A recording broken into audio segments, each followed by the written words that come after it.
നമസ്കാരം. 50,000-ൽ പരം പേജുകൾ വരുന്ന CBI ED കുറ്റപത്രങ്ങൾ ഒന്നിച്ചു വായിച്ചാലും ഡൽഹി മുഖ്യമന്ത്രിയായ തന്നെ എന്തിന് അറസ്റ്റ് ചെയ്തു എന്ന ചോദ്യം അവശേഷിക്കും എന്നാണ് റോസ് അവന്യൂ കോടതിയിൽ ഇന്ന് അരവിന്ദ് കെജ്രിവാൾ വാദിച്ചത്.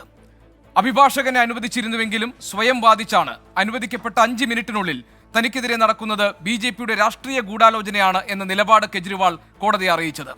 അഴിമതി ആരോപണത്തിന്റെ പേരിൽ രാജ്യത്തെ ഒരു മുഖ്യമന്ത്രിയെ അഴിയെണ്ണിച്ചപ്പോൾ ഇന്ത്യയിലേക്ക് മറുകണ്ഠം ചാടിയ മുൻ വ്യോമയാന മന്ത്രി പ്രഫുൽ പട്ടേലിനെതിരായ എയർ ഇന്ത്യ അഴിമതി കേസ് CBI അവസാനിപ്പിച്ചതും ഇന്ന് നമ്മൾ കണ്ടു. തെളിവെവിടെ എന്ന് ഇന്ന് കോടതിയിൽ കേട്ട കെജ്രിവാളിന്റെ ശബ്ദം പ്രതിപക്ഷത്തിന്റെ പോരാട്ട വീര്യത്തിന് ഉശിരേകുമോ? എൻകൗണ്ടർ പരിശോധിക്കുന്നു. പ്രേക്ഷകർക്ക് സ്വാഗതം.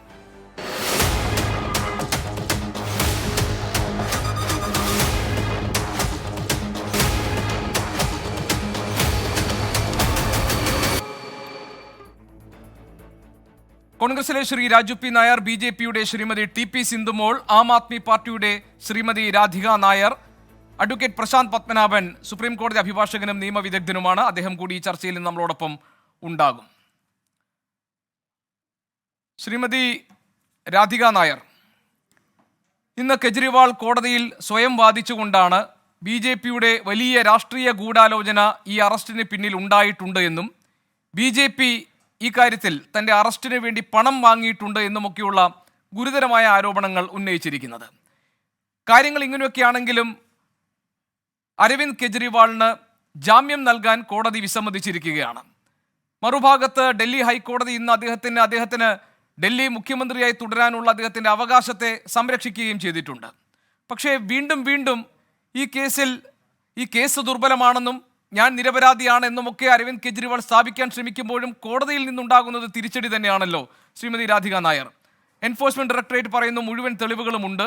പ്രധാനപ്പെട്ട ചില തെളിവുകൾ, രേഖകൾ, പണം കൈപ്പറ്റിയതുമായി ബന്ധപ്പെട്ട നിർണായക വിവരങ്ങൾ, ഇതൊക്കെ പാസ്വേഡ് ഇട്ട് ലോക്ക് ചെയ്തിരിക്കുകയാണ്. അതുകൊണ്ട് അത് കിട്ടിയാൽ, ചോദ്യങ്ങളോട് സഹകരിച്ചാൽ കാര്യങ്ങളൊക്കെ പുറത്തു വരുമെന്നാണ്. ഇതിലെവിടെയാണ് സത്യം കടക്കുന്നത്?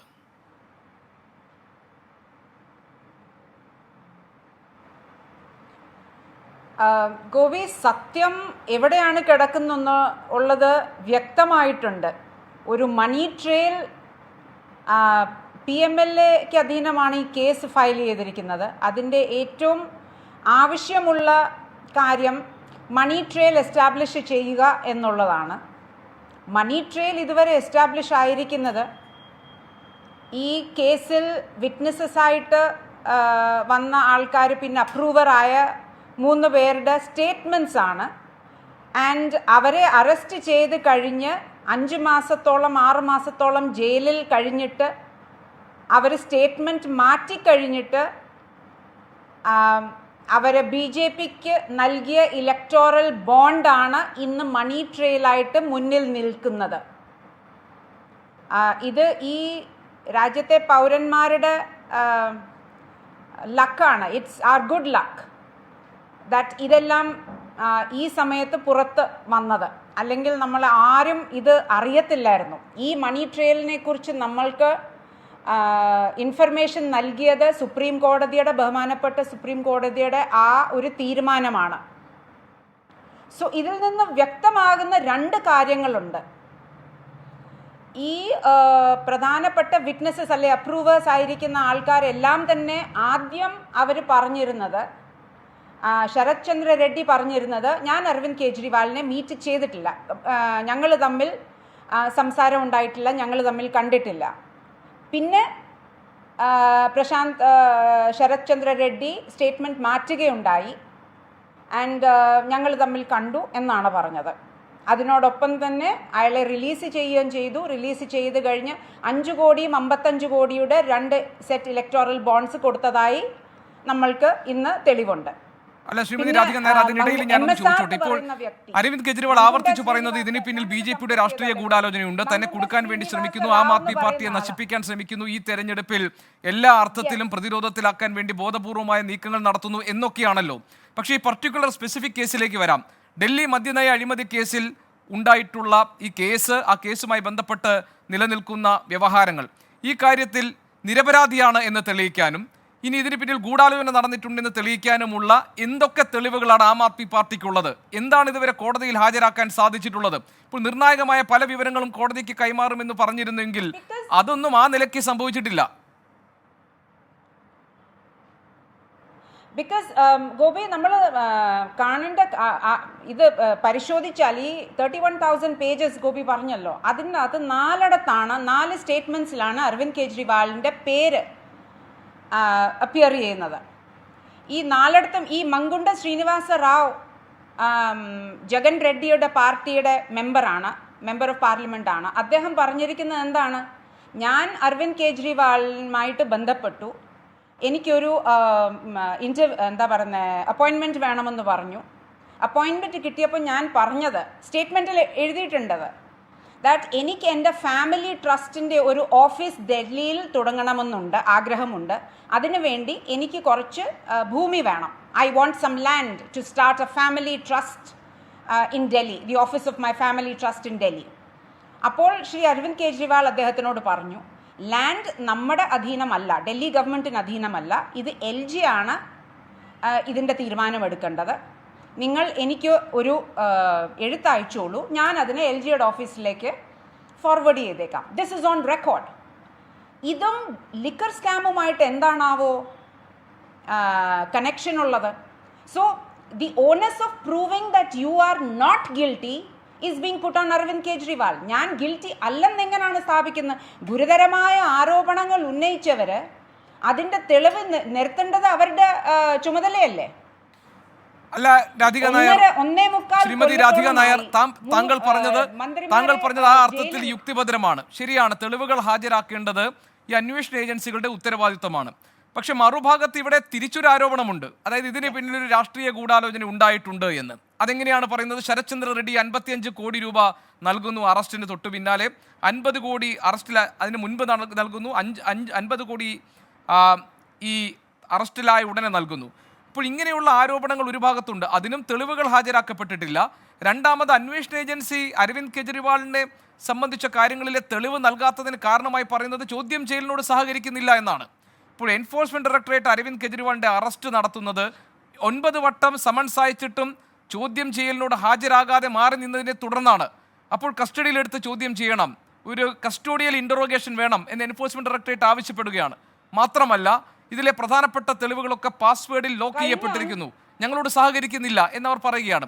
അപ്പോൾ അന്വേഷണ ഏജൻസിക്ക് തെളിവുകൾ ശേഖരിക്കാൻ പ്രതിബന്ധമായി നിൽക്കുന്നത് അരവിന്ദ് കെജ്രിവാളിന്റെ മനോഭാവമാണ് എന്ന് കോടതിയിൽ സ്ഥാപിക്കാനാണ് ED ശ്രമിച്ചിരിക്കുന്നത്.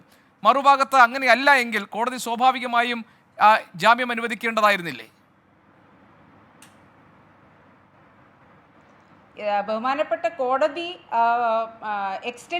റിമാൻഡ് എക്സ്റ്റെൻഡ് ചെയ്തു. ബിക്കോസ് കസ്റ്റോഡിയൽ ഇൻറ്ററഗേഷൻ ചെയ്യാൻ വേണ്ടി അനുവദിച്ചിരിക്കുന്നു.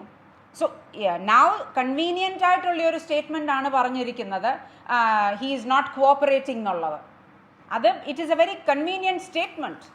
ഇപ്പോൾ അവർ പിടിക്കപ്പെട്ടു എന്ന് കണ്ടപ്പോൾ ED പാസ്വേഡാണ്, ലോക്കാണ് എന്നൊക്കെയുള്ള കാര്യങ്ങളാണ് പറയുന്നത്. ഈ 55 കോടി ആൻഡ് 5 കോടിയുടെ ട്രെയിൽ, ഇതിനെക്കുറിച്ച് എന്തുകൊണ്ടാണ് BJP is answerable for this?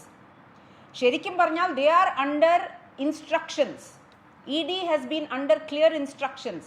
ആം ആദ്മി പാർട്ടിയെക്കുറിച്ച് ഒരു പെർസെപ്ഷൻ ഉണ്ടാക്കുന്നത് ഇലക്ഷന് മുമ്പ് BJPയുടെ ആവശ്യമാണ്. ഡൽഹിയിൽ 3 പ്രാവശ്യം വലിയൊരു ബഹുമതിയോടെ വന്ന ഒരു ഗവൺമെൻറ്റാണ്. പഞ്ചാബിലും ഇന്ന് നിലനിൽക്കുന്നു. പിന്നെ ഗുജറാത്തിൽ 13% വോട്ട് ഷെയർ വാങ്ങി 5 MLA-മാരെ അസംബ്ലിയിലേക്ക് അയച്ച പാർട്ടിയാണ്.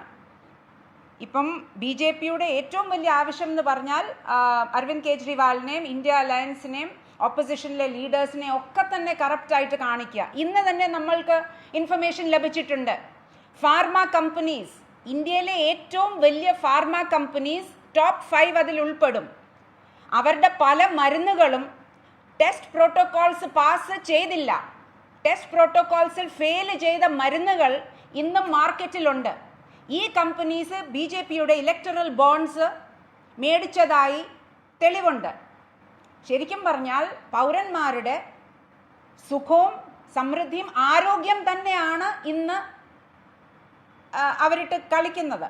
ശരി, ഞാൻ താങ്കളിലേക്ക് വരാം. ശ്രീമതി ടി.പി. സിന്ധുമോൾ, സർക്കാരാണോ ഇത് എന്ന് നമ്മൾ ബി.ജെ.പിയുടെ കേന്ദ്ര സർക്കാരിന്റെ എൻഫോഴ്സ്മെന്റ് ഡയറക്ടറേറ്റ് അല്ലെങ്കിൽ കേന്ദ്ര ഏജൻസികളെ വെച്ചുള്ള ഓരോ നീക്കങ്ങളും ഈ രാജ്യത്ത് തെരഞ്ഞെടുപ്പിന്റെ പശ്ചാത്തലത്തിൽ സംശയത്തിന്റെ നിഴലിൽ കിടക്കാനുള്ള പ്രധാനപ്പെട്ട കാരണം പ്രതിപക്ഷ നിരയിൽ നിന്ന് ആരോപണ വിധേയരായവർ ഏതെങ്കിലും ഒരു സന്ദർഭത്തിൽ അവരുടെ രാഷ്ട്രീയ ചായ്വ് ബി.ജെ.പിയിലേക്ക് മാറ്റിയാൽ അവർക്കെതിരായിട്ടുള്ള അന്വേഷണങ്ങൾ നിലയ്ക്കുന്നു എന്ന ദൃഷ്ടാന്തത്തിൽ നിന്നാണ്.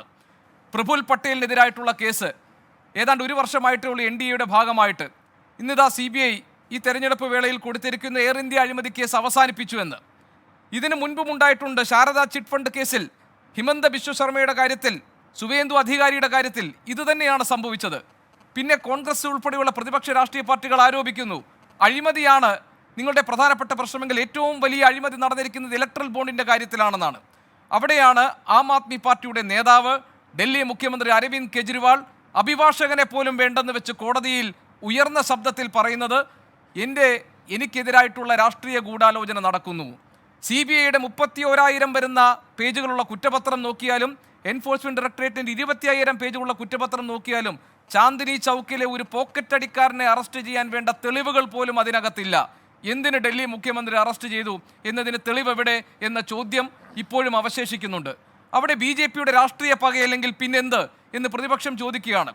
അമേരിക്കയും ജർമ്മനിയും പോലെയുള്ള രാജ്യാന്തര ലോകരാജ്യങ്ങൾ ഇന്ത്യയിലെ ഈ ജനാധിപത്യ സംവിധാനം അട്ടിമറിക്കപ്പെടുന്നുണ്ടോ, ഒരു ഫ്രീ ആൻഡ് ഫെയർ ഇലക്ഷൻ ഇവിടെ നടക്കാതിരിക്കാനുള്ള സാഹചര്യമുണ്ടോ എന്ന് നിരീക്ഷിക്കുകയാണ്. ഈ സാഹചര്യം ബി.ജെ.പി ഉണ്ടാക്കിയതല്ലേ രാഷ്ട്രീയ താല്പര്യത്തോടെ തെരഞ്ഞെടുപ്പ് മുന്നിൽ കണ്ട്?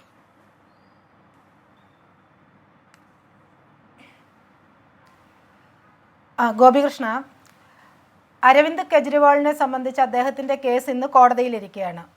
അദ്ദേഹം ഇന്ത്യയിലെ പരമോന്നത നീതിന്യായ പീഠത്തിൻ്റെ മുന്നിൽ പോയി, സുപ്രീം കോടതിയുടെ മുന്നിൽ പോയി ട്രയൽ കോർട്ടിൽ അപ്പിയർ ചെയ്യുന്നു, സ്വന്തമായി വാദിക്കുന്നു. പക്ഷേ ഒരിടത്തും രക്ഷ കിട്ടുന്നില്ല. ഇവിടെ പറഞ്ഞു വയ്ക്കുന്നത് തെളിവുകളില്ല എന്നാണ്. ഏതൊരു കോടതിയിലും ഇടപെടലുകൾ സുതാര്യമാണ്, അത് നമ്മൾ ആദ്യം മനസ്സിലാക്കണം. അദ്ദേഹം നിരപരാധിയാണെങ്കിൽ EDയുടെ മുന്നിൽ അല്ലെങ്കിൽ അന്വേഷണ ഏജൻസിയുടെ മുന്നിൽ അല്ലെങ്കിൽ കോടതിക്ക് മുന്നിൽ തെളിവുകളില്ല എങ്കിൽ അദ്ദേഹം എന്നേ പുറത്തു വന്നേനെ. തൻ്റെ 2 കൈകളും പരിശുദ്ധമാണ് എന്ന് അദ്ദേഹത്തിന് ബോധിപ്പിക്കാൻ സാധിച്ചിരുന്നുവെങ്കിൽ അദ്ദേഹം എപ്പോഴേ തിരിച്ച് ഡൽഹിയിൽ എത്തിയേനെ. അതൊന്നും അല്ല വസ്തുത. നിരപരാധിയാണെന്ന് കേസെടുത്ത് അറസ്റ്റ് ചെയ്ത് കൊണ്ടുവന്ന എൻഫോഴ്സ്മെന്റ് ഡയറക്ടറേറ്റ് അല്ലേ കോടതിയിൽ ബോധിപ്പിക്കേണ്ടത് അയാൾ കുറ്റവാളിയാണെന്ന്? കുറ്റവാളി അതല്ലേ അതിൻ്റെ ട്രയൽ സ്റ്റേജിലല്ലേ ഇപ്പോൾ, ട്രയൽ സ്റ്റേജിലേക്ക് വരുന്നല്ലേ ഉള്ളൂ. അതിൻ്റെ ആദ്യത്തെ സ്റ്റേജിലല്ലേ ഇപ്പോൾ കേസ് ഇരിക്കുന്നത്. ഒരു അന്വേഷണ ഏജൻസി അന്വേഷണം നടത്തുന്നു. ഗോവ ഇലക്ഷനിൽ ഉൾപ്പെടെ ഏതാണ്ട് 100 കോടിയോളം രൂപ സൗത്ത് എന്ന് പറയുന്ന ആ ഒരു പല പ്രതികളായിട്ടുള്ള പല ആളുകളിൽ നിന്നും വാങ്ങി എന്നുള്ള തെളിവുകളുണ്ട്. അതിൽ 45 കോടി രൂപ വന്നത് മണി ട്രയൽ. ASG എന്താണ് കോടതിയിൽ പറഞ്ഞത്, സുപ്രീം കോടതിയിൽ പറഞ്ഞത്? 4 തവണയായി ഹവാലയായി 45 കോടി രൂപ മണി ട്രയലിൽ ഇൻവോൾവ് ചെയ്യുന്ന രീതിയിൽ കൈപ്പറ്റിയിട്ടുണ്ട് എന്ന് ASG കോടതിയെ ബോധിപ്പിച്ചു. ഇത് ഈ ബോധ്യത്തിന്റെ ഒക്കെ അടിസ്ഥാനത്തിലാണ് സുപ്രീം കോടതിയിൽ ഒന്നും ചെയ്യാൻ പറ്റാതെ പോയത്. കാരണം അദ്ദേഹം ഒരു മുഖ്യമന്ത്രിയാണ്. നമ്മൾ ആലോചിക്കണം, ഒരു മുഖ്യമന്ത്രിക്ക് അദ്ദേഹത്തിന്റെ കൈകൾ പരിശുദ്ധമാണെങ്കിൽ അത് സർവോപരി നീതിന്യായ കോടതിയുടെ മുന്നിൽ ബി.ജെ.പിയുടെ ഉദ്ദേശം സംശയിക്കപ്പെടുന്ന ഒരുപാട് സാഹചര്യമുണ്ട്. ശ്രീമതി ടി.പി. സിന്ധുമോൾ, പഞ്ചാബിൽ ആം ആദ്മി പാർട്ടി MLA-മാരെ വിലക്കി വാങ്ങാൻ ബി.ജെ.പി നടത്തിയ നീക്കങ്ങൾ സംബന്ധിച്ച തെളിവുകൾ പുറത്തുവിട്ടുകൊണ്ട് ആം ആദ്മി പാർട്ടി സംസാരിക്കുന്നതടക്കം 20-25 ലക്ഷം രൂപ കൊടുത്ത് MLA-മാരെ വിലക്ക് വാങ്ങാൻ വേണ്ടി ശ്രമം നടത്തിയെന്ന ആം ആദ്മി പാർട്ടിയുടെ ആക്ഷേപമടക്കം, പ്രഫുൽ പട്ടേൽ ഉൾപ്പെട്ട എയർ ഇന്ത്യ അഴിമതി കേസ് ഒത്തുതീർപ്പാക്കിയ സംഭവങ്ങളടക്കം, പിന്നെ ഈ ഇലക്ട്രൽ ബോണ്ട് വഴി ബി.ജെ.പി സമാഹരിച്ചിരിക്കുന്ന കോടിക്കണക്കിന് രൂപയ്ക്ക് എന്ത് പ്രത്യുപകാരം നൽകിയെന്ന് രാജ്യം ചോദിക്കുന്ന ചോദ്യമടക്കം ബി.ജെ.പിയെ സംശയനിഴലിൽ നിർത്തുന്ന സാഹചര്യങ്ങൾ ഇവിടെ ഉണ്ട്. ശ്രീമതി ടി.പി. സിന്ധുമോൾ, പഞ്ചാബില് ആം ആദ്മി പാർട്ടിയുടെ MLA-മാരെ ഒക്കെ വിലയ്ക്ക് വാങ്ങാൻ പോയി എന്ന അവരുടെ ആരോപണമാണ്. ഈ പറയുന്ന പോലെ അവർ തെളിവ് കൊണ്ടുവരട്ടെ. അങ്ങനെ ഒരു ആവശ്യമില്ല. അതായത് 3ാം തവണയും അധികാരത്തിലേറാൻ പോകുന്ന NDA സർക്കാരിന്, BJP സർക്കാരിന് ഇപ്പോൾ ആം ആദ്മിയുടെ 3-4 പേരെ കിട്ടിയതുകൊണ്ടൊന്നും ഞങ്ങൾക്ക് അതുകൊണ്ട് വലിയ കാര്യമൊന്നുമില്ല. വന്നാൽ ഞങ്ങൾ സ്വീകരിക്കും. അത് ഞങ്ങളുടെ മര്യാദ. BJP-യിലേക്ക് വന്നാൽ, NDA-യിലേക്ക് വന്നാൽ ഞങ്ങൾ അവരെ സന്തോഷത്തോടെ സ്വീകരിക്കും. അവരെ വിലയ്ക്ക് വാങ്ങേണ്ട ഒരാവശ്യവുമില്ല. മറ്റൊന്ന്, US ഉൾപ്പെടെയുള്ള US-ന്റെ നയതന്ത്ര വിദഗ്ധയെ വിളിച്ചു വരുത്തിയിട്ട് സംസാരിക്കുകയൊക്കെ ചെയ്തല്ലോ. US അടക്കമുള്ള ലോകരാഷ്ട്രങ്ങൾ ഏതാണ്ട് പഞ്ചാബിലും അങ്ങ് ഗുജറാത്തിലുണ്ടെന്ന് പറയുന്നു, ഗോവയിൽ മത്സരിച്ചു പോയി ഡൽഹിയിൽ ഭരണം നടത്തുന്നു എന്ന് പറയുന്ന ഈ ഒരു ഈർക്കിലിക് പാർട്ടിക്ക് വേണ്ടിയിട്ട് US-ലും വിദേശ രാജ്യങ്ങളിലും ഇരുന്ന ആളുകൾ അഭിപ്രായം പറയുന്നതിൻ്റെ പുറകിൽ എന്താണ്? ഈ കെജ്രിവാളിനെ സംബന്ധിച്ചുള്ള അന്വേഷണം ഇവിടെ ഒന്ന് നിന്നാ പോരെന്നാണ് ഞങ്ങളുടെ ആവശ്യം. ഈ കെജ്രിവാളിനെ സംബന്ധിച്ച് അന്വേഷിക്കണം. ഈ അന്വേഷണം നീണ്ടുപോകണം. വളരെ കൃത്യമായിട്ട് പുറത്തു വരേണ്ട ഒത്തിരി കാര്യങ്ങളുണ്ട്. എന്താണ് ഫോർഡ് ഫൗണ്ടേഷനുമായിട്ട് അരവിന്ദ് കെജ്രിവാളിന്റെ ബന്ധം? ഫോർഡ് ഫൗണ്ടേഷനുമായിട്ടുള്ള കെജ്രിവാളിന്റെ ബന്ധം പുറത്തു വരട്ടെ. ഇങ്ങനെയുള്ള NGO-കൾ, പല NGO-കളുമായിട്ടുള്ള ബന്ധം പുറത്തു വരട്ടെ. ഇവർ പറയുന്നുണ്ടല്ലേ ഇലക്ട്രൽ ബോണ്ട് വാങ്ങിയെന്ന്. ഞങ്ങൾ നിയമപരമായിട്ട് പണം വാങ്ങിയിട്ടുണ്ട്, ഇനിയും വാങ്ങും. ഞങ്ങൾ കൃത്യമായി ടാക്സ് അടയ്ക്കുന്നുണ്ട്, അതിനിയും ചെയ്യും. ഞങ്ങൾ കള്ളപ്പണം വാങ്ങിയിട്ടില്ല. പാർട്ടിയെ സഹായിക്കുവാനായി ഞങ്ങൾക്ക് ബോണ്ട് തന്നെങ്കിൽ ഞങ്ങൾ അത് വാങ്ങി എന്ന് അഭിമാനപൂർവ്വം തുറന്ന് സുതാര്യമായിട്ട് തന്നെ പറയുന്നു. ആ വാങ്ങിയ കമ്പനികൾക്ക് കൊടുത്തിരിക്കുന്ന പ്രത്യുപകാരങ്ങൾ എന്തൊക്കെയെന്നാണല്ലോ ചോദ്യം. ആ വാങ്ങിയ കമ്പനികൾക്ക് കൊടുത്തിരിക്കുന്ന പ്രത്യുപകാരങ്ങൾ എന്തൊക്കെ? പ്രഫുൽ പട്ടേൽ ഉൾപ്പെടുന്ന എയർ ഇന്ത്യ അഴിമതി കേസ് CBI അവസാനിപ്പിച്ചത് എങ്ങനെ? ശാരദാ ചിറ്റ് ഫണ്ട് കേസിൽ ഹിമന്ത ബിശ്വ ശർമ്മ അടക്കമുള്ളവർ വെള്ളപൂശപ്പെട്ടത് എങ്ങനെ? BJP-ക്കെതിരെ നിന്നുകൊണ്ട് ശബ്ദമുയർത്തുന്നവർക്ക് നേരെ കേന്ദ്ര അന്വേഷണ ഏജൻസികൾ പാഞ്ഞെടുക്കുന്നത് എന്തിന്? കേരളത്തിൽ ഉൾപ്പെടെ CBI അന്വേഷണം അവസാനിപ്പിച്ച എത്രയോ കേസുകൾ നമ്മൾ കണ്ടു കഴിഞ്ഞിട്ടുണ്ട്. രാജ്യത്തിന്റെ ഏതൊക്കെ മേഖലകളിൽ, ഏതൊക്കെ സംസ്ഥാനത്ത് CBI അന്വേഷണം അവസാനിപ്പിച്ചു പോയ എത്രയോ കേസുകളുണ്ട്. ഒരു പ്രഫുൽ പട്ടേലിന്റെ അന്വേഷണം അവസാനിപ്പിച്ചു, അതിന്റെ റിപ്പോർട്ട് വരട്ടെ, കാര്യകാരണങ്ങൾ എന്താണെന്ന് നോക്കട്ടെ. അപ്പോൾ ഇവിടെ വന്നിരിക്കുന്ന ഒരു വലിയ സ്കാമിനെ മറച്ചു വെക്കാൻ BJP ED ഉപയോഗിക്കുന്നു. BJP 7 വർഷമായി അന്വേഷിക്കുന്ന ഒരു കേസിൽ തെരഞ്ഞെടുപ്പ് അടുത്തിരിക്കുന്ന ഘട്ടത്തിൽ അവസാനിപ്പിച്ച് CBI ക്ലീൻ ചിറ്റ് നൽകിയതിന്റെ ഉദ്ദേശം എന്താണെന്നാണ് ശ്രീമതി TP സിന്ധുമോൾ ഞാൻ ചോദിച്ചത്. അതാണ് ഞാൻ പറഞ്ഞത് ഗോപികൃഷ്ണ. അതിന്റെ റിപ്പോർട്ട് വരട്ടെ. നിങ്ങൾ ആ റിപ്പോർട്ട് കണ്ടോ എന്ന് എനിക്കറിയില്ല. ഞാൻ ആ റിപ്പോർട്ട് കണ്ടിട്ടില്ല. ആ റിപ്പോർട്ട് കണ്ടതിന് ശേഷം നമ്മൾക്ക് കൃത്യമായിട്ട് ആ വിഷയത്തെക്കുറിച്ച് സംസാരിക്കാം. അല്ലാതെ ഇവിടെ BJP ആരെയും ക്ലീൻ ചിറ്റ് നൽകാനായിട്ട് ഏർപ്പാട് ചെയ്തിട്ടില്ല. BJP കൃത്യമായിട്ട്, നരേന്ദ്രമോദി സർക്കാർ കൃത്യമായിട്ട് ഒരു കാര്യം പറഞ്ഞിട്ടുണ്ട്. അഴിമതി നടത്തിയിട്ടുള്ളവർ, കയ്യിൽ കറ പുരണ്ടിട്ടുള്ളവർ, അവരെ പുറത്തു കൊണ്ടുവരും. അത് രാജ്യത്തിൻ്റെ താല്പര്യങ്ങളെ പോലും ഹനിക്കുന്ന രീതിയിലുള്ള ഇടപാടുകൾ നടത്തിയിട്ടുള്ള ആളുകൾ അങ്ങനെ ഉണ്ടെങ്കിൽ അവരെ കൃത്യമായിട്ട് പുറത്തു കൊണ്ടുവന്നിരിക്കും. ഇവിടെ ചൂലെടുത്ത് തൂത്തുവാരി അഴിമതി ഇല്ലാതാക്കാൻ പറഞ്ഞു വന്ന ഒരു പാർട്ടിയുടെ എക്സൈസ് വകുപ്പ് മന്ത്രി മനീഷ് സിസോദിയ ജയിലിലായിട്ട് 1 വർഷവും 3 മാസവും കഴിഞ്ഞു. എന്താ തെളിവുകളില്ലാഞ്ഞിട്ടാണോ? എന്തുകൊണ്ട് പുറത്തിറങ്ങാൻ സാധിക്കുന്നില്ല? നമ്മൾ ഈ സ്കാമിനെ കുറിച്ച് പറയുമ്പോൾ ആ 2012 വന്ന മദ്യനയം, ഇവിടെ എൻ്റെ സഹോദരി പറയുകയുണ്ടായി, ഏതോ ഹെൽത്ത് വിഷയമായിട്ട് ബന്ധപ്പെട്ട ആരോഗ്യം നോക്കണം, ജനങ്ങളുടെ ജീവിതം നോക്കണമെന്ന്. അങ്ങനെ ആരോഗ്യവും ജനങ്ങളുടെ ജീവിതവും നോക്കുന്ന ആം ആദ്മി പാർട്ടിയാണോ ഏതാണ്ട് 857 ഔട്ട്ലെറ്റുകൾ അവിടെ കാർട്ടൽസ്, ഇവിടെ സ്വകാര്യ കമ്പനികൾക്ക്, സ്വകാര്യ വ്യക്തികൾക്ക് കൊടുത്തത്? മദ്യം നിർലോഭം ഒഴുകിക്കോട്ടെ എന്ന് പറഞ്ഞത്? നിങ്ങൾ ഈ രാജ്യത്തുണ്ടെങ്കിൽ, നിങ്ങൾ ഈ രാജ്യത്ത് വന്നു കഴിഞ്ഞാൽ നിങ്ങൾ എന്തായിരിക്കും ഇവിടുത്തെ യൂത്തിനോട് ചെയ്യുക, യുവത്വത്തോട് ചെയ്യുക? ഇതിലൊരു മൊറാലിറ്റി ഇല്ലേ? ശരി, ഞാൻ വരാം. ശ്രീ രാജു പി നായർ, മൊറാലിറ്റിയെ കുറിച്ചാണ് ശ്രീമതി TP സിന്ധുമോൾ ഇവിടെ പറഞ്ഞത്. ശ്രീമതി രാധിക, ഞാൻ കാണുന്നുണ്ട് കൈ ഉയർത്തുന്നത്. പക്ഷേ ഞാൻ മറ്റു 2 പേരിലേക്ക് പോയ ശേഷം താങ്കൾക്ക് സംസാരിക്കാനുള്ള അവസരം തരാം. ഞാൻ കാണുന്നുണ്ട്. ശ്രീ രാജു പി നായർ, ഇപ്പോൾ ഈ പൊളിറ്റിക്കൽ മൊറാലിറ്റിയെ കുറിച്ചൊക്കെ ശ്രീമതി TP സിന്ധുമോൾ ഇവിടെ സംസാരിക്കുന്നത് താങ്കൾ കേട്ടല്ലോ. ഇന്ന് കെജ്രിവാൾ കോടതിയിൽ ഉയർത്തിയ ശബ്ദം തന്നെയും ആ പാർട്ടിയെയും ഇല്ലാതാക്കാൻ, ഡൽഹിയിലെ സർക്കാരിനെ അട്ടിമറിക്കാൻ BJP നടത്തുന്ന രാഷ്ട്രീയ ഗൂഢാലോചനകൾ സംബന്ധിച്ച കാര്യങ്ങൾ വെളിപ്പെടുത്തിക്കൊണ്ടാണ്. ഈ കെജ്രിവാളിൻ്റെ ശബ്ദത്തിൻ്റെ രാഷ്ട്രീയ മൂല്യം എന്താണ്? കാരണം ഈ കേസിൽ, അതായത് ഡൽഹി മദ്യനയ അഴിമതി കേസിൽ ആദ്യം പരാതി ഉന്നയിച്ചതും പരാതിപ്പെട്ടതും കോൺഗ്രസ് ആണ്. പക്ഷേ എൻഫോഴ്സ്മെന്റ് ഡയറക്ടറേറ്റിൻ്റെ നടപടികൾ ഉണ്ടാകുമ്പോൾ അതിനെതിരെ പ്രതിഷേധിക്കുന്ന ശബ്ദവും കോൺഗ്രസിൻ്റെ ഭാഗത്തുനിന്നുണ്ടായി. ഇരട്ടത്താപ്പല്ലേ എന്ന് ഒറ്റയടിക്ക് ചോദിക്കാൻ പറ്റുന്ന ഒരു സമീപനം കോൺഗ്രസിൻ്റെ ഭാഗത്ത് ഈ വിഷയത്തിൽ ഉണ്ടായിട്ടുണ്ട്. കെജ്രിവാളിൻ്റെ പ്രതിരോധത്തിൻ്റെ രാഷ്ട്രീയ മൂല്യം എന്താണ്? കോൺഗ്രസ് എങ്ങനെയാണ് പ്രതിപക്ഷത്തിരുന്ന് അതിനെ തിരിച്ചറിയുന്നത്? ഗോപികൃഷ്ണൻ, ആദ്യമായിട്ട് BJPയുടെ പ്രതിനിധികൾ പൊളിറ്റിക്കൽ മൊറാലിറ്റിയെ കുറിച്ച് പറയുന്നതിൽ തന്നെ ഒരു മൊറാലിറ്റിയുടെ പ്രശ്നമുണ്ട്. പൊളിറ്റിക്കൽ മൊറാലിറ്റി എന്ന് പറയണമെങ്കിൽ ചുരുങ്ങിയ പക്ഷം അതിന്റെ ഏതെങ്കിലും 7 അയലത്തൂടി പോണം. ഈ പണ്ട് പറഞ്ഞാൽ ഈ മഴ പെയ്യുമ്പോഴെങ്കിലും സ്കൂളിന്റെ വരാന്തയിൽ കയറി നിൽക്കണം എന്ന് പറഞ്ഞതുപോലെ ഈ മൊറാലിറ്റിയുടെ അടുത്തേക്ക് എത്താനുള്ള എന്തെങ്കിലും ശ്രമം വേണം. 70 അയലത്തൂടെ പോകുന്നത് 7 അല്ല. ഒരു മിനിറ്റ് അങ്ങ് സംസാരിച്ചപ്പോൾ ഞാൻ സംസാരിക്കാതിരുന്നല്ലോ. ഞാൻ പറയുകയല്ലേ, അപ്പൊ അത് കേൾക്കാനുള്ള മാന്യത അതാണ് പൊളിറ്റിക്കൽ മൊറാലിറ്റിയുടെ ഭാഗം. അതാണ് ശ്രീമതി സിന്ധുമോൾ പൊളിറ്റിക്കൽ മൊറാലിറ്റിയുടെ ഭാഗമായിട്ട് ഇതുകൂടി വരും. എതിർപക്ഷത്തൊരാൾ സംസാരിക്കുമ്പോൾ നേരത്തെ ഞാൻ കേട്ടിരുന്ന പോലെ കേട്ടിരിക്കുക എന്നുള്ളതും കൂടി മൊറാലിറ്റിയുടെ ഭാഗമാണ്. അതുകൊണ്ടാണ് ഞാൻ പറഞ്ഞത് പൊളിറ്റിക്കൽ മൊറാലിറ്റി എന്ന് പറയണമെങ്കിൽ ഒരു മൊറാലിറ്റി വേണം. അതുപോലും ഇല്ലാത്തവരാണ് നിങ്ങൾ. ഒരു പക്ഷേ ഗാന്ധിജിയെ വെടിവെച്ചു കൊന്നതിന് ശേഷം ഈ ഇവിടെ എല്ലാം ഗാന്ധിജി അനുസ്മരണം നടത്തുന്ന കുറുക്കന്മാരെ പോലെ തോന്നിപ്പിക്കുന്ന നിങ്ങളുടെ ചില പരിപാടികളുണ്ടല്ലോ, അതുപോലെ ഈ പൊളിറ്റിക്കൽ മൊറാലിറ്റിയെ കുറിച്ചും നിങ്ങളുടെ ഭാഷ ഇതിനെ കുറിച്ച് പറയാനുള്ളൂ. ഗോപികൃഷ്ണൻ പറഞ്ഞ ചോദ്യത്തിലേക്ക് വരാം.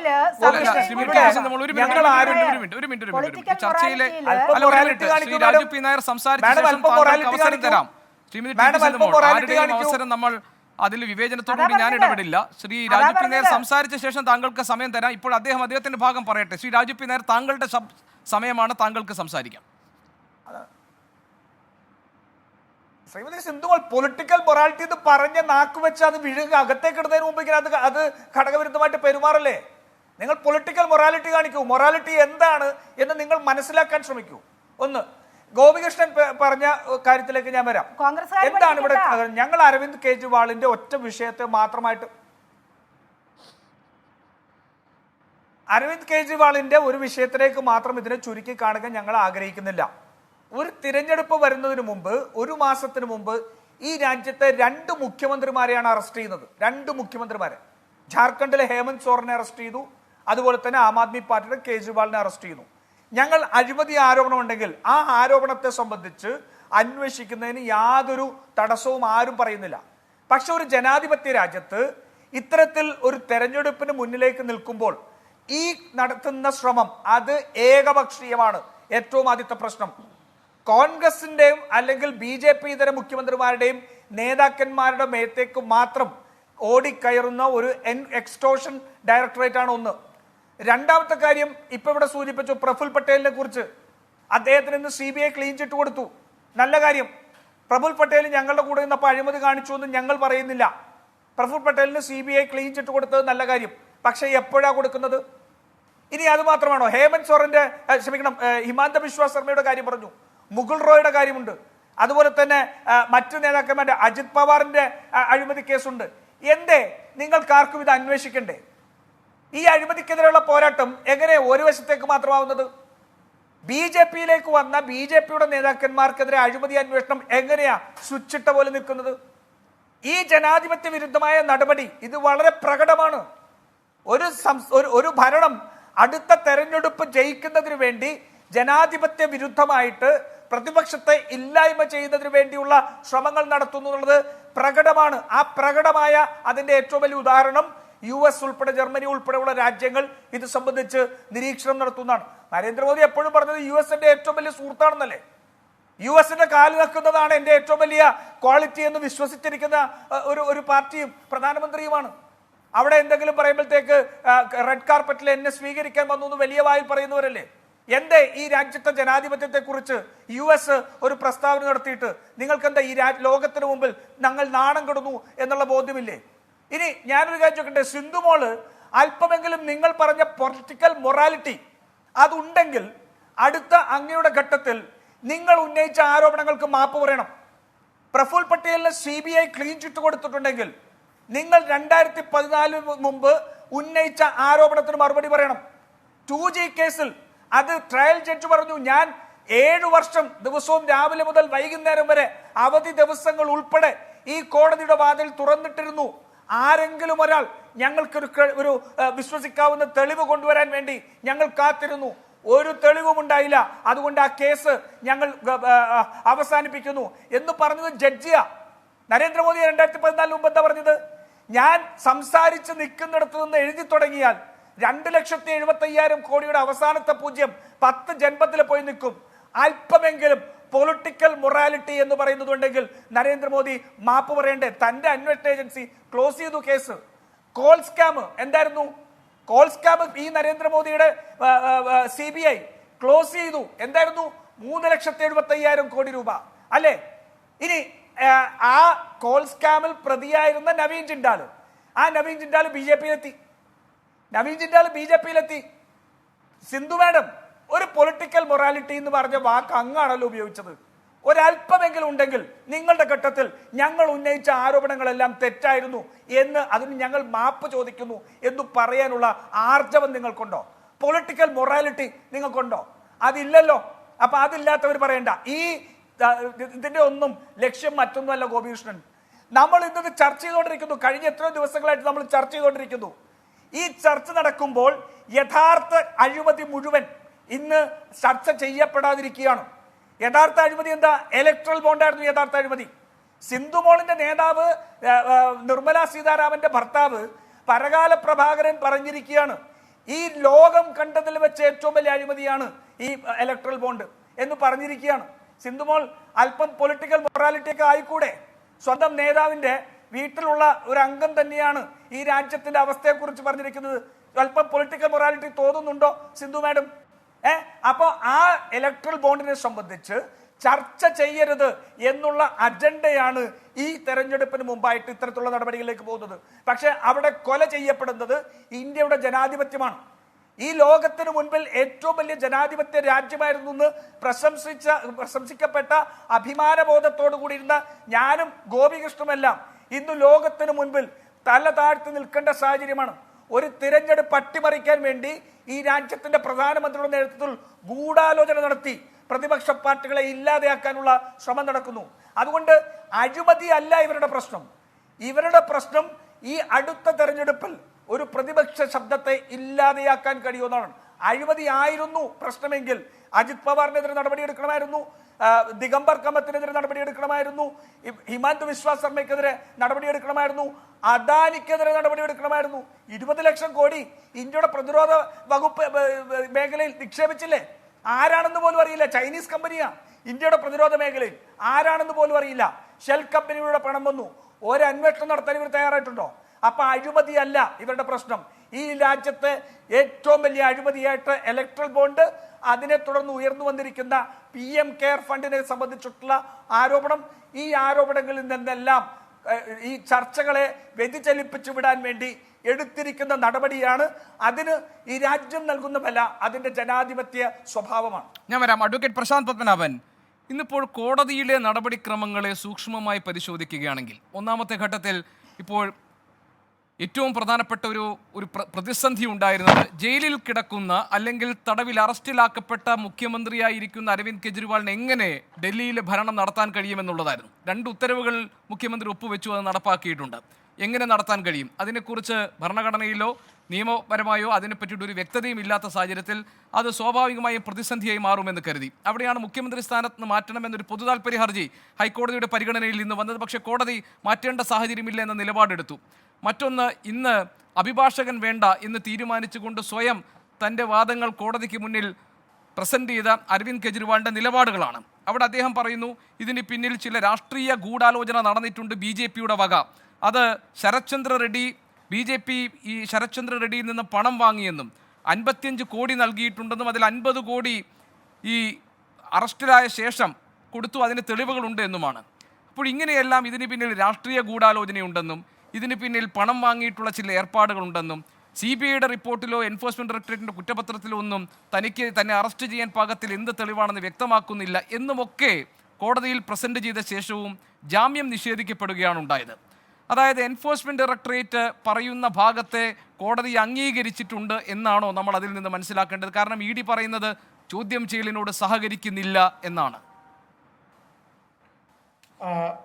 അത് നമ്മുടെ നിയമം, എസ്പെഷ്യലി ഇതുപോലുള്ള നിയമങ്ങൾ, PMLA, prevention of money laundering act പോലുള്ള നിയമങ്ങൾ ഡ്രാക്കോണിയൻ നിയമങ്ങളാണ്. അതിൽ ഒരു ബെയിൽ കിട്ടുന്നത് വളരെ ദുർഘടമാണ്. ബെയിൽ കിട്ടണമെങ്കിൽ, കേൾക്കുന്നുണ്ടോ സൗണ്ട്? കേൾക്കുന്നുണ്ട്, ക്ലിയർ ആണ്, വെരി ക്ലിയർ. അതിൽ ബെയിൽ കിട്ടാനുള്ള കണ്ടീഷൻസ് ഒന്ന്, പബ്ലിക് പ്രോസിക്യൂട്ടർക്ക് നോട്ടീസ് കൊടുത്തിരിക്കണം. പബ്ലിക് പ്രോസിക്യൂട്ടർ അത് ഒപ്പോസ് ചെയ്യുകയാണെങ്കിൽ ട്രയൽ ജഡ്ജ് അത് രേഖപ്പെടുത്തിയിരിക്കണം. പ്രൈമ ഫേസി പ്രഥമ ദൃഷ്ടിയ ഒരു കേസില്ല എന്ന് തോന്നുന്നു എന്ന് രേഖപ്പെടുത്തണം. അങ്ങനെ തെളിവുകളുണ്ട് എന്ന് അന്വേഷണ ഏജൻസികൾ പറയുന്ന ഒരു കേസിൽ പ്രഥമ ദൃഷ്ടിയ ഒരു ജഡ്ജിക്ക് ഈ തെളിവുകളൊന്നും പോരാ, ഇതൊന്നും ഈ ഇദ്ദേഹത്തിന് ഇംപ്ലിക്കേറ്റ് ചെയ്യാനുള്ള ഒരു കാരണമായിട്ട് മാറുന്നില്ല എന്ന് രേഖപ്പെടുത്തിയാൽ മാത്രമേ ബെയിൽ കിട്ടൂ. ഈ ഒരു പ്രൊവിഷൻ നമ്മുടെ ഭരണഘടനയിൽ സാധാരണ കൊടുത്തിരിക്കുന്ന ഒരു പൗരാവകാശമുണ്ട്. അതിൽ പറയുന്നത് എല്ലാവരും ട്രയൽ ഫേസ് ചെയ്യുന്ന എല്ലാവരും പ്രിസംഷൻ ഓഫ് ഇന്നസെൻസ് എന്ന് പറയും. നമ്മുടെ ക്രിമിനൽ നിയമത്തിലുള്ള ഒരു ബേസിക് പ്രിൻസിപ്പിളാണ്. അതായത് ഒരാൾ കുറ്റക്കാരനാണെന്നൊരു കോടതി കണ്ടെത്തുന്നത് വരെ അയാൾ നിരപരാധിയാണ്. ആ ഒരു അതിൽ അപ്പോൾ ബർഡൻ എന്ന് പറയുന്നത് എപ്പോഴും പ്രോസിക്യൂട്ടിംഗ് അതോറിറ്റിയാണ് പ്രൂവ് ചെയ്യേണ്ടത് ഇയാൾ കുറ്റം ചെയ്തിട്ടുണ്ട്. PMLA നേരെ തിരിച്ചാണ്, റിവേഴ്സ് ബർഡൻ എന്ന് പറയും. അതായത് ഒരാളെ കുറ്റക്കാരൻ എന്ന് പറഞ്ഞ അന്വേഷണ ഏജൻസികൾ കൊണ്ടുവരുമ്പോൾ കുറ്റം ചെയ്തിട്ടില്ല എന്ന പ്രഥമ ദൃഷ്ടിയ ജഡ്ജിയെ ബോധ്യപ്പെടുത്തിയാൽ മാത്രമേ ബെയിൽ പോലും കിട്ടുകയുള്ളൂ. അതുകൊണ്ട് അങ്ങനെയുള്ള ഒരു നിയമം അതങ്ങ് മിസ്യൂസ് ചെയ്യുകയാണ് ഈ അന്വേഷണ ഏജൻസികൾ ഇപ്പൊ ചെയ്തിരിക്കുന്നത്. അത് പറയുന്നതിന് എനിക്ക് മടിയില്ല. കാരണം ഇത് ഒരു വളരെ ലെവൽ പ്ലേയിങ് ഫീൽഡ് എന്ന് പറയും. എല്ലാവരെയും ഒരുപോലെ കണക്കാക്കുന്ന ഒരു അന്വേഷണ ഏജൻസി ആയിരുന്നെങ്കിൽ, എല്ലാ സമാന സാഹചര്യങ്ങളിൽ ഏതൊരു വ്യക്തി ചെയ്യുന്ന ഇതുപോലുള്ള കാര്യങ്ങൾക്ക് ഒരേ ആക്ഷനാണ് ഫോളോ ചെയ്യുന്നതെങ്കിൽ അതിനകത്തൊരു സമാനതയുണ്ട്, അല്ലെങ്കിൽ അതിനകത്തൊരു പക്ഷപാതിത്വം ഇല്ല എന്ന് പറയാം. പക്ഷെ ഇതെങ്ങനെയല്ല, തെരഞ്ഞു പിടിച്ച് പ്രതിപക്ഷത്തിരിക്കുന്ന ഓരോരുത്തരെയായിട്ട് സാക്ഷികളാക്കുന്നു അല്ലെങ്കിൽ പ്രതികളാക്കുന്നു.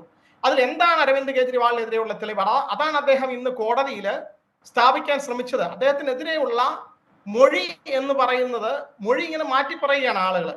ഇഡിയുടെ കസ്റ്റഡിയിൽ വരുന്നു, അല്ലെങ്കിൽ ഇഡി അവരുടെ ബെയില് എതിർക്കുന്നു, അതിനുശേഷം മൊഴി മാറ്റി പറയുന്നു, മൊഴി മാറ്റി പറഞ്ഞതിന് ശേഷം ബെയിൽ കിട്ടുന്നു. അപ്പോൾ ഇതാണ് അത് മിസ്യൂസ് ചെയ്യുന്നതിന്റെ പ്രകടമായിട്ടുള്ള ഒരു ഉദാഹരണമാണ് കെജ്രിവാൾ കാണിച്ചു കൊടുത്തത്. ഇനി ഇതിന്റെ തെളിവുകളൊക്കെ പരിശോധിക്കുന്നത് കോടതിയിൽ ദീർഘമായിട്ടുള്ള ഒരു വിചാരണ നടന്ന് അതിനകത്തെ ഓരോന്ന് തെളിയത്തുള്ളൂ. പക്ഷെ ഇപ്പൊ പ്രഥമ ദൃഷ്ടി എന്താണുള്ളത്? ഈ മണി ട്രെയിൽ എന്ന് പറയുന്നത്, ഇവിടെ എവിടെയെങ്കിലും ഒരു കുറ്റം നടന്നിട്ടുണ്ടെങ്കിൽ അതിന്റെ പ്രൊസീഡ്സ്, അതിന്റെ ആ പണം എവിടെന്നെങ്കിലും പിടിച്ചെടുത്തിട്ടുണ്ടോ, അത് എവിടെയെങ്കിലും ഉണ്ടോ, ഇതൊന്നുമില്ല. അപ്പൊ ഇത് തെരഞ്ഞെടുപ്പ് അടുത്തിരിക്കുന്ന ഒരു സമയത്ത് ഒരു സംസ്ഥാനത്തിന്റെ മുഖ്യമന്ത്രി, വേറൊരു മുഖ്യമന്ത്രി ഇപ്പോൾ ജയിലിലാണ്, താങ്കൾ നേരത്തെ സൂചിപ്പിച്ചു. അതുപോലെ പലരും BJPയോട് അടുത്ത് നിൽക്കുന്നവര്, നേരത്തെ കേസിൽ കൊടുക്കുന്നവര്, പ്രഫുൽ പട്ടേലിന്റെ ഒക്കെ കാര്യം പറഞ്ഞു, അതുപോലുള്ളവർക്ക് ഈ അന്വേഷണം ഇല്ല.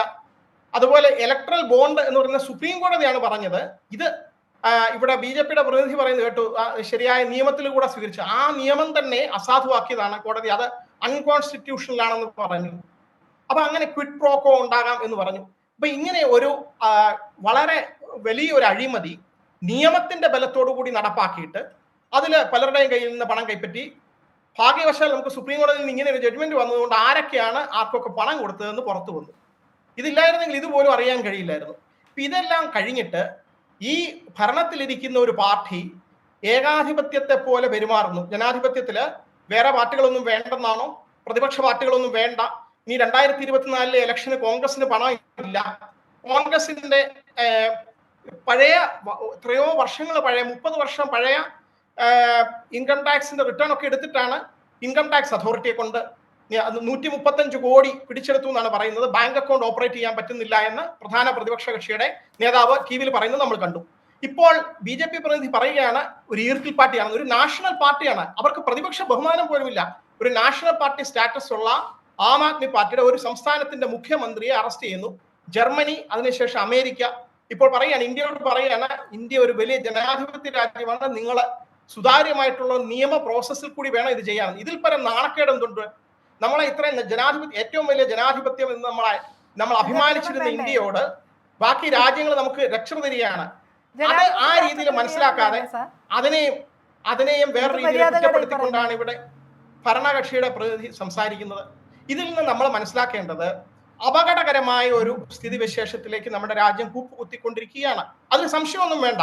ഇനി ഇപ്പോൾ ഇതിന്റെ പേടിക്കേണ്ട ഒരു അവസ്ഥ എന്ന് പറഞ്ഞാൽ, ഈ രീതിയിലാണ് നിയമ സംവിധാനത്തെ ദുരുപയോഗം ചെയ്യുന്നതെങ്കിൽ ഈ ജനാധിപത്യത്തോട് എത്രമാത്രം ബഹുമാനമുണ്ട് ഭരണത്തിലിരിക്കുന്നവർക്ക്. ജനങ്ങൾ തിരിച്ചൊരു വിധി എഴുതി കഴിഞ്ഞാൽ അവരെ വളരെ ഇതായിട്ട് ഇറങ്ങിപ്പോകുമോ, സാവകാശം ഇറങ്ങിപ്പോകുമോ, അതോ എന്തെങ്കിലും അതിനകത്ത് തടസ്സം നിൽക്കുമോ എന്നൊക്കെ ഭയക്കുന്ന ഒരു അവസ്ഥയാണ്. അതാണ് ഇപ്പോഴത്തെ പൊളിറ്റിക്കൽ സയന്റിസ്റ്റുകളൊക്കെ എഴുതുന്നത്. അവർ പറയുന്നത് ഇതിൽ നമ്മൾ നമ്മൾ ഇതിനകത്ത് ഇന്ത്യ ഒരു ഭീകരമായ ഒരു അവസ്ഥയിലാണ്. കാരണം ജനാധിപത്യത്തിൽ ഒരു ലെവൽ പ്ലേയിങ് ഫീൽഡ് ഇല്ല. ജനാധിപത്യം എന്ന് പറയുന്നത് ഭരണഘടനയുടെ ഒരു ബേസിക് പ്രിൻസിപ്പിളാണ്, അതിന്റെ ഒരു ബേസിക് സ്ട്രക്ചറാണ്. അതില് പ്രതിപക്ഷ കക്ഷികളെ ഓരോന്നായി കൂട്ടിക്കൊണ്ട് അത് കൃത്യമായി ആ സമയം നോക്കി അതിനകത്ത് പഴയ കേസുകളൊക്കെ എടുത്ത് പ്രയോഗിച്ചുകൊണ്ട്, എന്നാൽ ഭരണത്തിലിരിക്കുന്നവർക്ക് യാതൊരു തെറ്റുമില്ല, അവരൊന്നും ഒരു കുറ്റങ്ങളും ചെയ്തിട്ടില്ല. അപ്പോൾ പുറമേ നിന്ന് നോക്കുന്ന ഒരാൾക്ക്, വിദേശ രാജ്യങ്ങളൊക്കെ നോക്കുന്നു, അവർ കാണുന്നത് എന്താണ്? ഒരു ഭരണത്തിലിരിക്കുന്ന പാർട്ടി അങ്ങനെ ബാക്കി എല്ലാ പാർട്ടികളെയും പ്രവർത്തിക്കാത്തൊരു സാഹചര്യം ഉണ്ടാക്കിക്കൊണ്ടാണ് ഇലക്ഷനെ നേരിടുന്നത്. അതുകൊണ്ടാണ് അവർ വാൺ ചെയ്യുന്നത്. അത് ജനാധിപത്യ ധ്വംസനത്തിലേക്ക് വഴുതി വീണുകൊണ്ടിരിക്കുകയാണ് നമ്മുടെ രാജ്യം. ഇതിൽ ജനങ്ങൾ ഓരോരുത്തരായിട്ട് പ്രതികരിക്കണം. കേജ്രിവാൾ ഇന്ന് കോടതിയിൽ വന്ന് പറഞ്ഞത് വളരെ നന്നായി. കാരണം അത് ഈ അറസ്റ്റ് ചെയ്തതും ഇപ്പോൾ കോടതിയിൽ കൊണ്ടുപോയതും ഒക്കെ രാഷ്ട്രീയമാണ്. കേജ്രിവാളിന്റെ പ്രസ്താവന രാഷ്ട്രീയമാണെന്നാണ് അഭിഭാഷകര്, ഇവരുടെ ഗവൺമെന്റ് അഭിഭാഷകർ പറയുന്നത്. ആയിക്കോട്ടെ, പക്ഷെ ഒരു രാഷ്ട്രീയമായിട്ടുള്ള ഒരു നടപടിക്ക് രാഷ്ട്രീയമായിട്ടുള്ള ഒരു മറുപടി, ജനങ്ങളെല്ലാം കേൾക്കുന്ന രീതിയിലുള്ള ഒരു മറുപടി കോടതിയിൽ പറഞ്ഞു. പിന്നെ ഡൽഹി ഹൈക്കോടതി അഭിഷേക് മനു സിംഗ്വി കോടതിയോട് പറഞ്ഞത് ഇത് ജനാധിപത്യം കൂടി ഉൾപ്പെട്ടിട്ടുള്ള കേസാണെന്നാണ്. അതിന്റെ രാഷ്ട്രീയ പ്രാധാന്യത്തെ അദ്ദേഹം എടുത്തു പറയുകയായിരുന്നു, അല്ലേ? അതെ, തീർച്ചയായിട്ടും. അത് ജനാധിപത്യം എന്ന് പറയുന്നത് ഭരണഘടനയുടെ ഒരു ബേസിക് ഫീച്ചർ കൂടിയാണ്. അപ്പൊ ജനാധിപത്യത്തിന് അതിന്റെ പൂർണ്ണമായ അർത്ഥത്തിൽ പ്രവർത്തിക്കാൻ കഴിയാത്തൊരു സാഹചര്യം ഉണ്ടാക്കിക്കൊണ്ടാണ് ഈ നിയമവ്യവസ്ഥയെ ദുരുപയോഗം ചെയ്യുന്നത്. ശരി, ആം ആദ്മി പാർട്ടിയിൽ അരവിന്ദ് കെജ്രിവാൾ എന്ന് കോടതിയിൽ ഉയർത്തിയ ശബ്ദം പ്രതിപക്ഷ ഐക്യനിരയ്ക്ക് ശക്തി പകരുമോ എന്നുകൂടിയാണ് എൻകൗണ്ടർ എന്ന് പരിശോധിക്കുന്നത്. ശ്രീമതി രാധിക നായർ, താങ്കൾക്ക് മറുപടി പറയാം. ഇതിനകത്ത് എൻഫോഴ്സ്മെന്റ് ഡയറക്ടറേറ്റും അന്വേഷണ ഏജൻസികളും അന്വേഷണവുമായി പോകുന്നു. തെളിവ് ഹാജരാക്കി നിരപരാധിയാണെന്ന് തെളിയിക്കേണ്ട ഉത്തരവാദിത്വം അരവിന്ദ് കെജ്രിവാളിനാണ് എന്ന് പറഞ്ഞു. രാഷ്ട്രീയ ഗൂഢാലോചനയാണെന്ന് ആരോപണത്തിൽ നിങ്ങൾ നിൽക്കുകയും ചെയ്യുന്നു.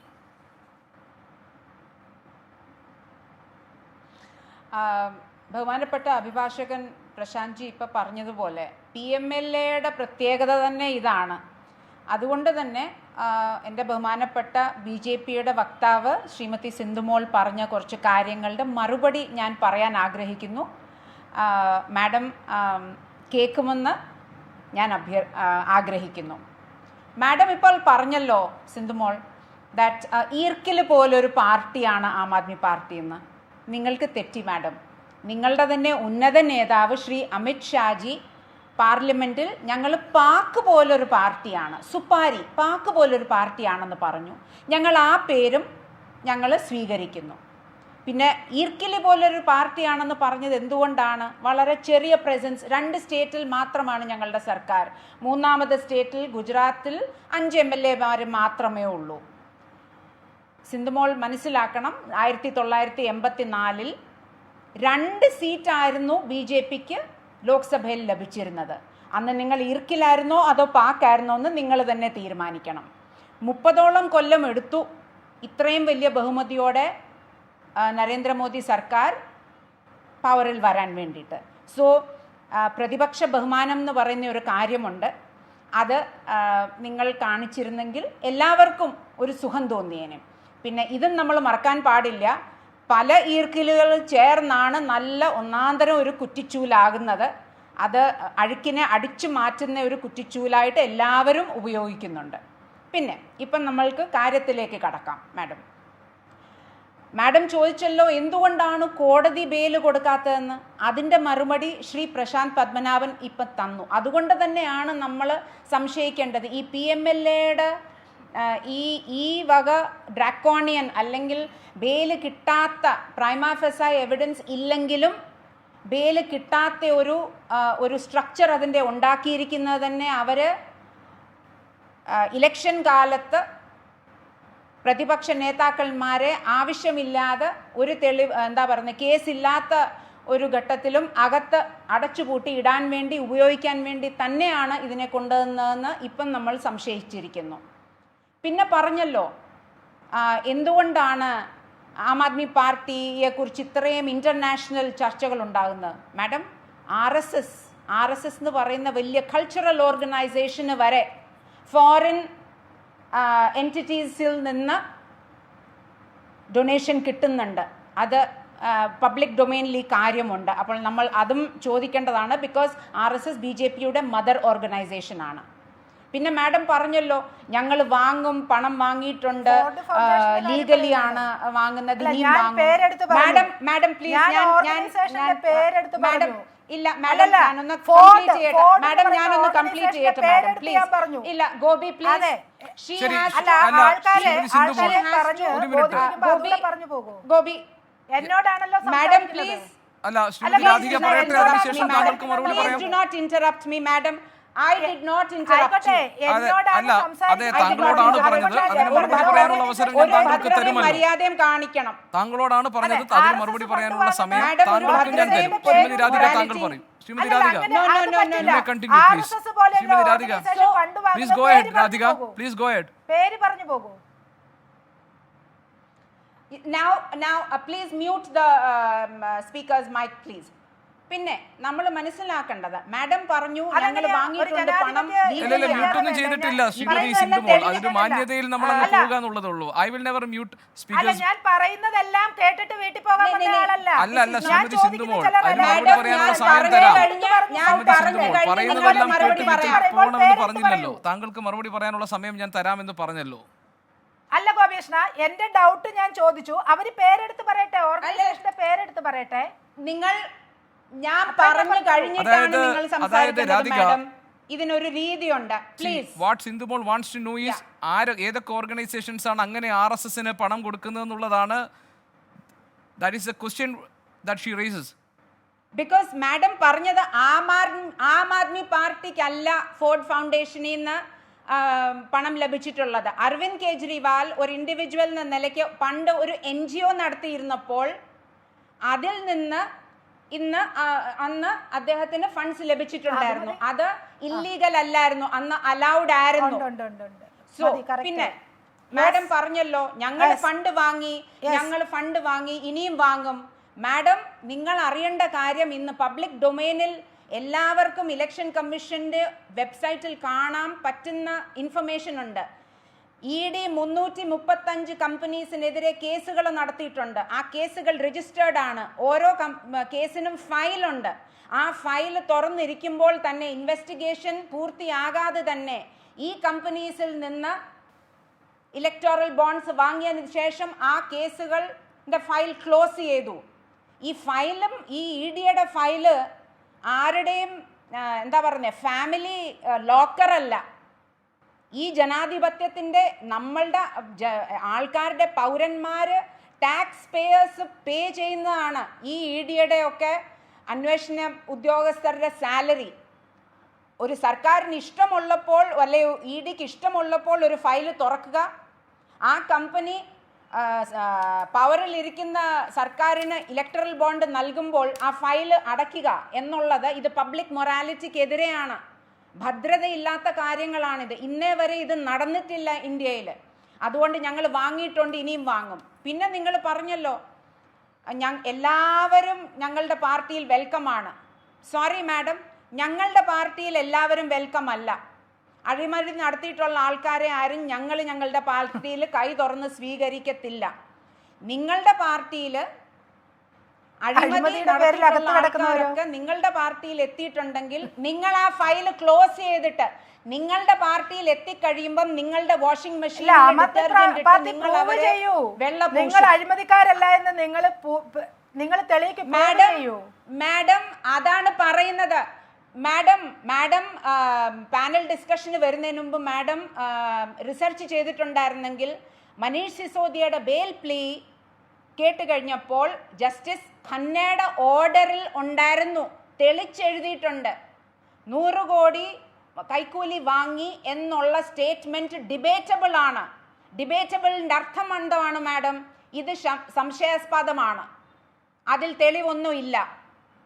പിന്നെ അഭിഭാഷകൻ ശ്രീ പത്മനാഭൻ പറഞ്ഞത് മാതിരി ബെയില് കിട്ടാതിരിക്കുന്നത് ബിക്കോസ് PMLA ആയതുകൊണ്ടാണ്, അല്ലാതെ ഒരാളിനെ ജയിലിലിട്ടത് കൊണ്ട് അവർ അക്യൂസ്ഡ് ആകുന്നില്ല. They are merely suspects. പിന്നെ മാഡം പറഞ്ഞല്ലോ ട്രയൽ എന്തുകൊണ്ടാണ് 1.25 കൊല്ലമായി madam deputy CM Manish Sisodia അകത്തിട്ടിരിക്കുന്നു.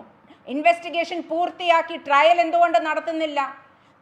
തെളിവുകൾ നിരത്തി ട്രയൽ നടത്തി കേസ് എന്താ പറയുന്നത് അതിൻ്റെ കൺക്ലൂഷനിലേക്ക് കൊണ്ടുപോകും. ബിക്കോസ് അവർക്കറിയാം ട്രയൽ തുടങ്ങിച്ചാൽ ഈ കേസ് ഡിസ്മിസ് ആകും. ജസ്റ്റിസ് ഖന്ന പറഞ്ഞു മനീഷ് സിസോദിയയുടെ കേസിൽ ഇത് ട്രയലിൽ വന്നു കഴിഞ്ഞാൽ 2 മിനിറ്റിനുള്ളിൽ your case will fall flat.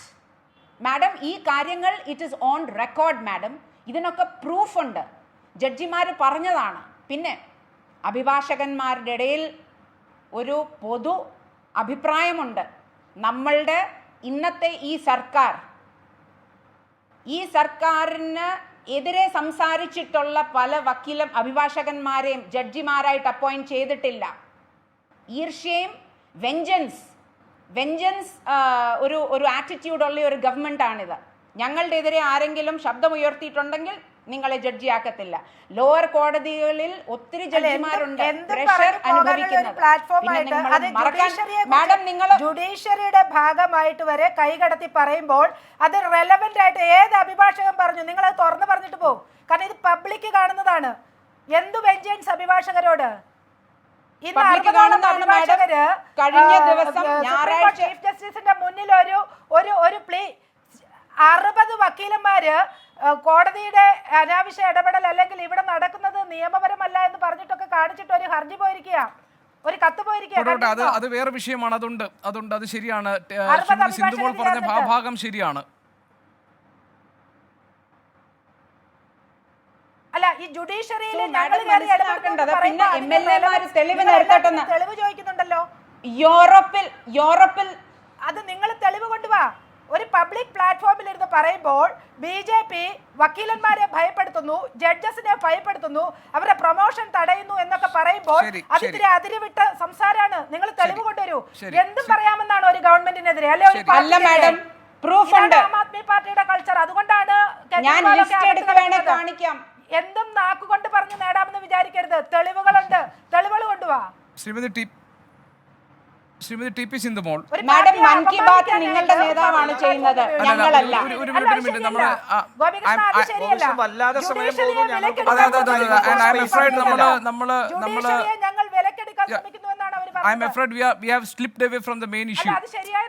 Minute Shrimati TP. Sindhumol, എനിക്ക് ചോദിക്കാനുള്ളത് ഇവിടെ BJPയെ സംശയത്തിൽ നിർത്തുന്ന ഘടകങ്ങളെ കുറിച്ചാണ്. നേരത്തെ ശ്രീമതി രാധികയും ശ്രീ രാജു പി നായരും അതോടൊപ്പം തന്നെ നിയമവിദഗ്ധനായ അഡ്വക്കേറ്റ് പ്രശാന്ത് പത്മനാഭനും ഒക്കെ സംസാരിച്ചത് ഒരൊറ്റ കാര്യത്തിലാണ്. അതായത് ഈ രാജ്യത്തെ അന്വേഷണ ഏജൻസികളെ രാഷ്ട്രീയ താല്പര്യത്തോടുകൂടി BJP എങ്ങനെ ഉപയോഗിക്കുന്നു എന്നുള്ള ആക്ഷേപമാണ് അവർ ഉന്നയിച്ചത്. അതിനുദാഹരണമാണ് എയർ ഇന്ത്യ അഴിമതി കേസിലെ CBI അന്വേഷണം അവസാനിപ്പിക്കാനെടുത്ത തീരുമാനം. അവിടെ ശ്രീ രാജു പി നായർ ചോദിക്കുന്നു, അങ്ങനെയാണെങ്കിൽ UPAയുടെ ഭാഗമായിരുന്നപ്പോൾ പ്രഫുൽ പട്ടേലിനെതിരെ ഉയർത്തിയ അഴിമതി ആരോപണങ്ങളൊക്കെ തെറ്റാണെന്ന് പറഞ്ഞ് ഖേദം പ്രകടിപ്പിക്കാൻ, മാപ്പ് പറയാൻ BJP നേതാക്കൾ തയ്യാറാകുമോ എന്ന്. ഇവിടെ ഈ രാജ്യത്തെ സംവിധാനങ്ങളെ ആകെ അട്ടിമറിക്കുന്ന തരത്തിലേക്ക് ഒരു ഏകാധിപത്യ പ്രവണത ഈ സർക്കാർ കാണിക്കുന്നു എന്ന ആശങ്ക പങ്കുവെക്കുകയാണ് സുപ്രീം കോടതിയിലെ അഭിഭാഷകനായ അഡ്വക്കേറ്റ് പ്രശാന്ത് പത്മനാഭൻ. വെറുതെയല്ല, ഓരോരോ കാര്യങ്ങളും എണ്ണി പറഞ്ഞുകൊണ്ട്. ശ്രീമതി ടി.പി. സിന്ധുമോൾ,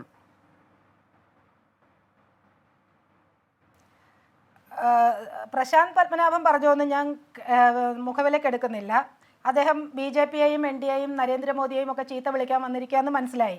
രാജു പി നായർ പറഞ്ഞത് ഞാൻ കൃത്യമായിട്ട് പറയാം. Raju P Nair political morality പറഞ്ഞു, എനിക്ക് തന്ന സമയത്തിൻ്റെ ഇടയിൽ കയറുന്നുണ്ടായിരുന്നു. ഇതാണ് കോൺഗ്രസിന്റെ political morality. Raju P Nair ഈ പറഞ്ഞവരൊക്കെ വരുന്നതിന് മുമ്പ് കോൺഗ്രസ് വിട്ട് BJPയിൽ വന്നിരിക്കുന്ന ഒരുപാട് നേതാക്കന്മാരുണ്ട്. പേര് മറന്നുപോയെങ്കിൽ ഞാൻ പറയാം. ND തിവാരി, നജ്മ ഹെപ്തുള്ള, ND തിവാരി, നജ്മ ഹെപ്തുള്ള, നാരായൺ റാണെ, ഞാൻ പറയാം, ചൗധരി വീരേന്ദ്ര സിംഗ്, റാവു സിംഗ്, ഞാൻ പറയട്ടെ, റീത്ത ബഹുഗുണ, ഞാൻ താങ്കൾക്ക് സമയം തരില്ല എന്ന് പറഞ്ഞില്ലല്ലോ.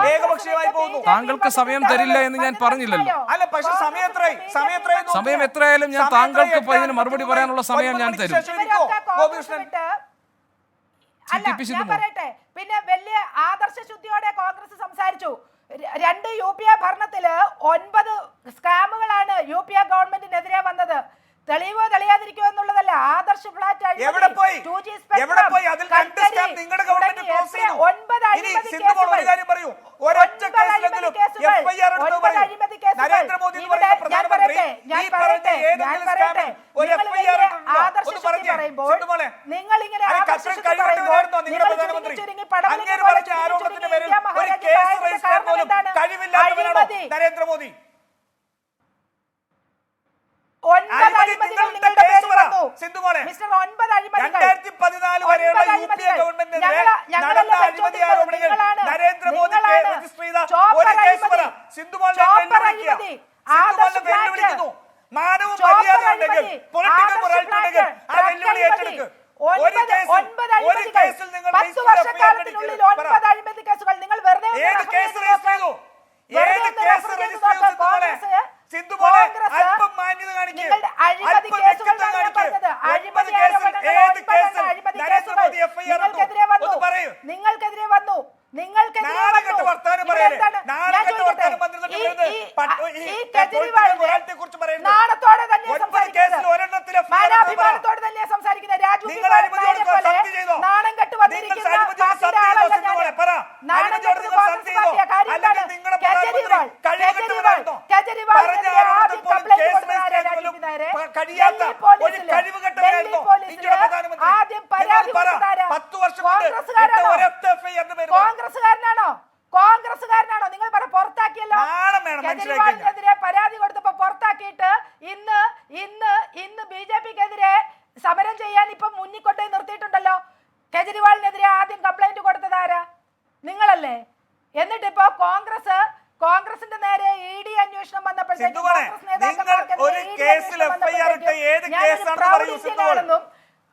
ഇഡി വിളിച്ചാൽ ചോദ്യം ചെയ്യാൻ പോകാത്ത നേതാക്കന്മാരെ തല കുനിഞ്ഞു പോകുന്നു.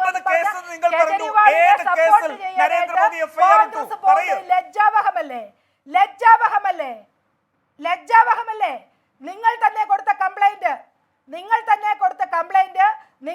കംപ്ലൈന്റിന്റെ പുറത്ത് അവിടെ ലഫ്റ്റനന്റ് ഗവർണർ ചീഫ് സെക്രട്ടറിയോട് അന്വേഷണം ആവശ്യപ്പെടുന്നു. ചീഫ് സെക്രട്ടറി അന്വേഷിച്ചപ്പോൾ ഗുരുതര ആരോപണങ്ങൾ ഉണ്ട് എന്ന് കണ്ടെത്തുന്നു. അതിനെ തുടർന്ന് കൃത്യമായി ഫർദർ ഇൻവെസ്റ്റിഗേഷൻ വരുന്നു. ഇഡി വരുന്നു. ഗോവ തെരഞ്ഞെടുപ്പ് ഉൾപ്പെടെയുള്ള ഹവാല കേസുകൾ പിടിക്കുന്നു. കൃത്യമായി ഇഡി അതിന്റെ പുറകിൽ അന്വേഷണം നടത്തുന്നു. കേജ്രിവാളിന് 9 പ്രാവശ്യം സമൻസ് അയക്കുന്നു. കേജ്രിവാൾ ചെല്ലുന്നില്ല. ഇഡി വന്ന് അറസ്റ്റ് ചെയ്യുന്നു. ഇതല്ലേ ഉണ്ടായത്?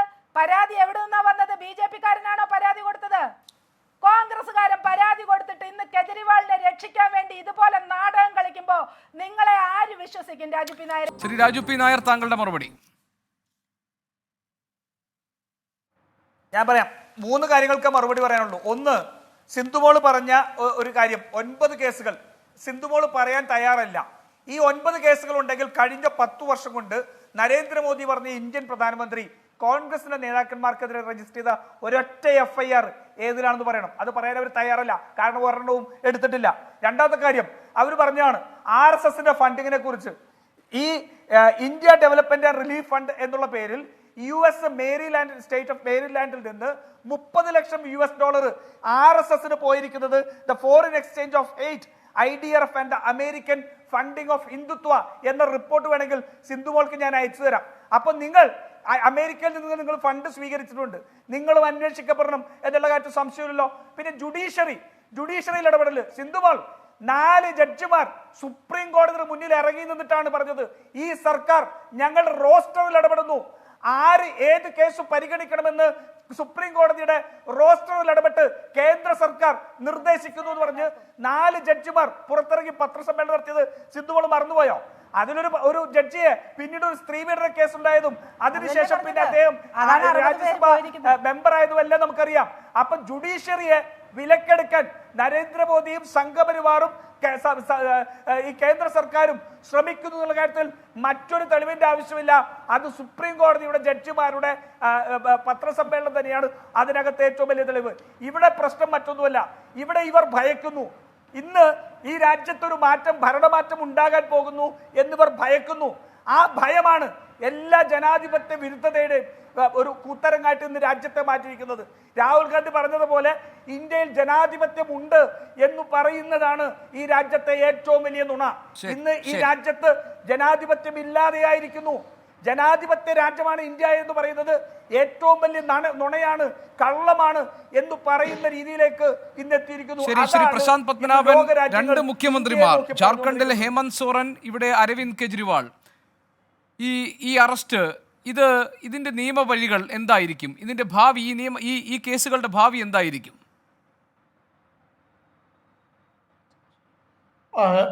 കേസുകൾ നീണ്ടുപോകാനുള്ള സാധ്യതയുണ്ട്. കാരണം ഒരു ഏകപക്ഷീയമായ രീതിയിൽ അന്വേഷണ ഏജൻസി പക്ഷപാതത്തോടു കൂടി പെരുമാറുകയും ഭരണത്തിലിരിക്കുന്നത് ഒരു ശത്രുതാ മനോഭാവത്തോടു കൂടി ഓപ്പോസിഷൻ ലീഡേഴ്സിനെ ഇംപ്ലിക്കേറ്റ് ചെയ്യാൻ ശ്രമിക്കുകയും ചെയ്യുകയാണെങ്കിൽ കേസുകൾ കുറച്ച് നീണ്ടുപോകാൻ സാധ്യതയുണ്ട്.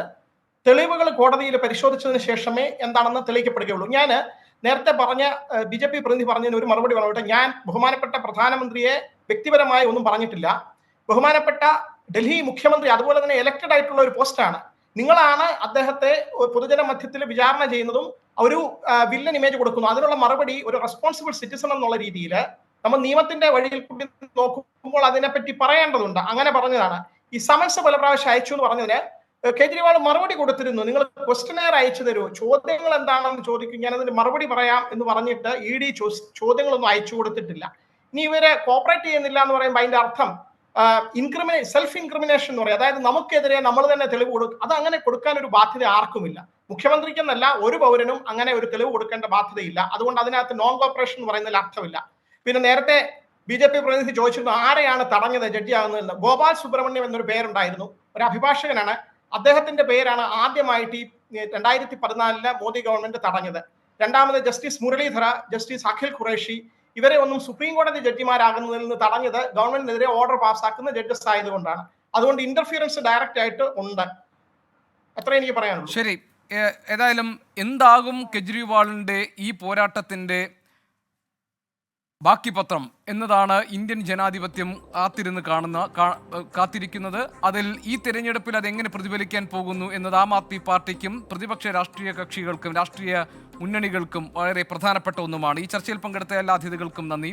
ഇനി കൂരാണം കാണാം പ്രേക്ഷകർക്ക്. എൻകൗണ്ടർ മറ്റൊരു വ്യത്യസ്ത വിഷയവുമായി നാളെ ഇതേ സമയം. Good night.